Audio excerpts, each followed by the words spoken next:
And then one thing that we've added this year is concentration. So where are adversaries particularly focused relative to their set of options for accomplishing a specific objective?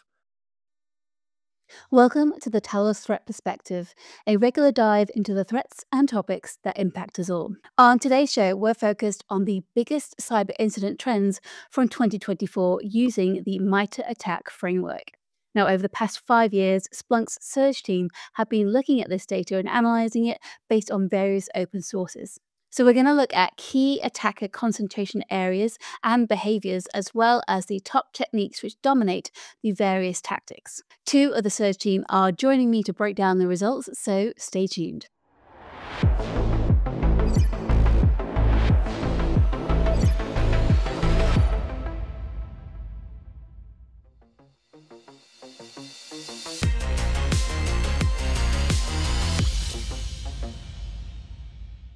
So this work is all about helping to answer that one specific question that is relevant to everybody in the Security Operations Center.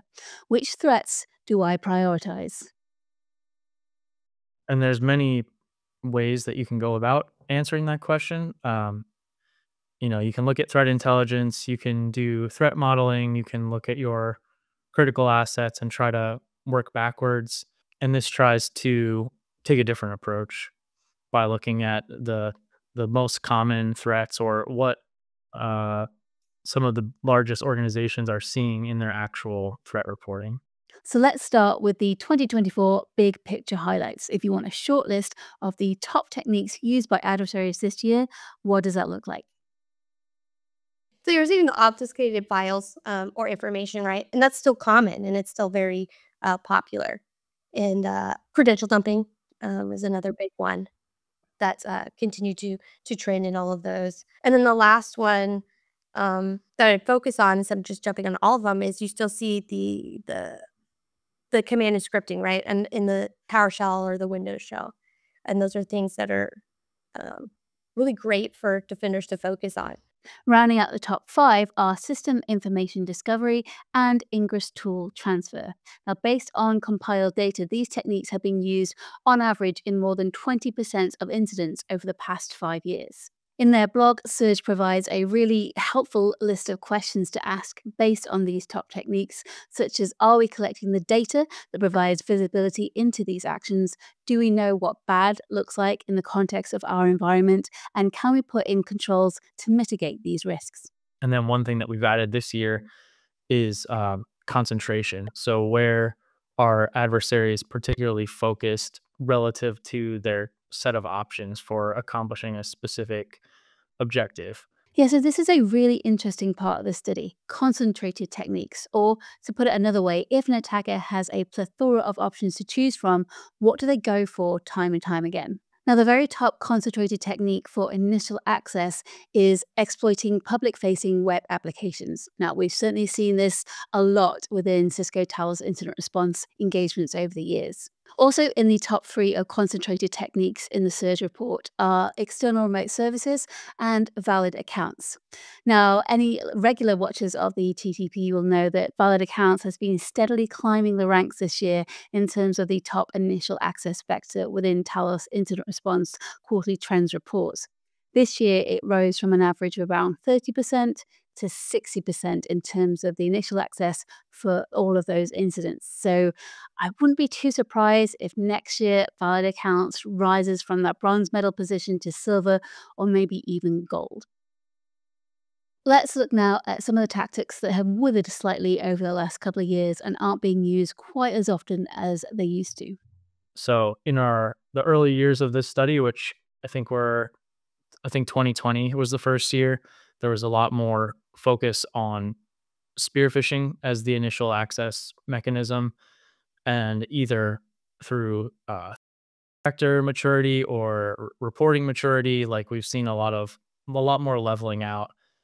We know a lot of threat actors have evolved. We've seen this with ransomware groups where they've gotten into more complex threats. They're using 0 days in some cases. So we've kind of gone from seeing a lot of focus on spear phishing links to also including things like targeting remote access services public-facing applications, and we've done some work in looking at the CVEs and the details available there.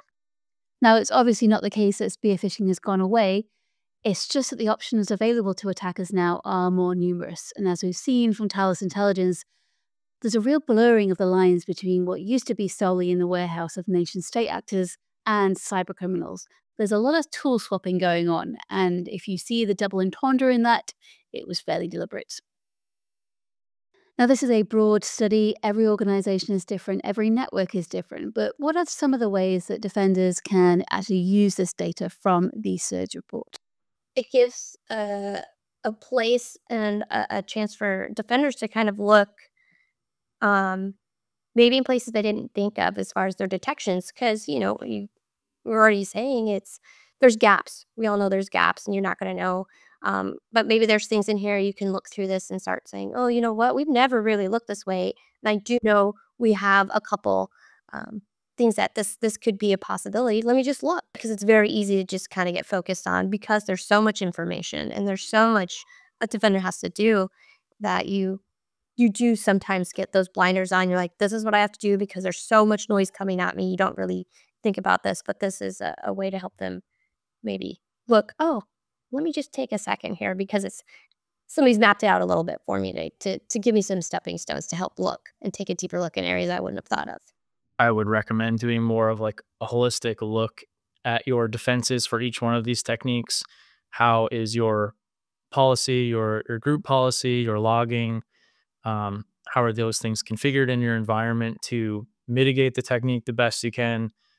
Collect data to have visibility on the technique.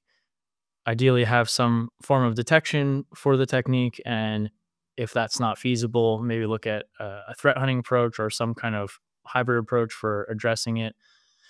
And then, of course, also realizing that attack is not really a scorecard; it's a reference model, and that there's multiple ways that an attacker can implement any specific technique. It's kind of hard to ever say that you should feel totally safe that you have any of these things checked off, but we at least know where we should be focusing. For the full research, there are 2 blogs that are linked to in the description of this video. One is specifically about the 2024 findings, and the other one is a comparison of the 5 years worth of trends. That is all for this episode of the TTP. Thank you so much for watching. Do subscribe to the Talos YouTube channel if this kind of content is useful for you, and we'll be back with another episode very soon. Take care.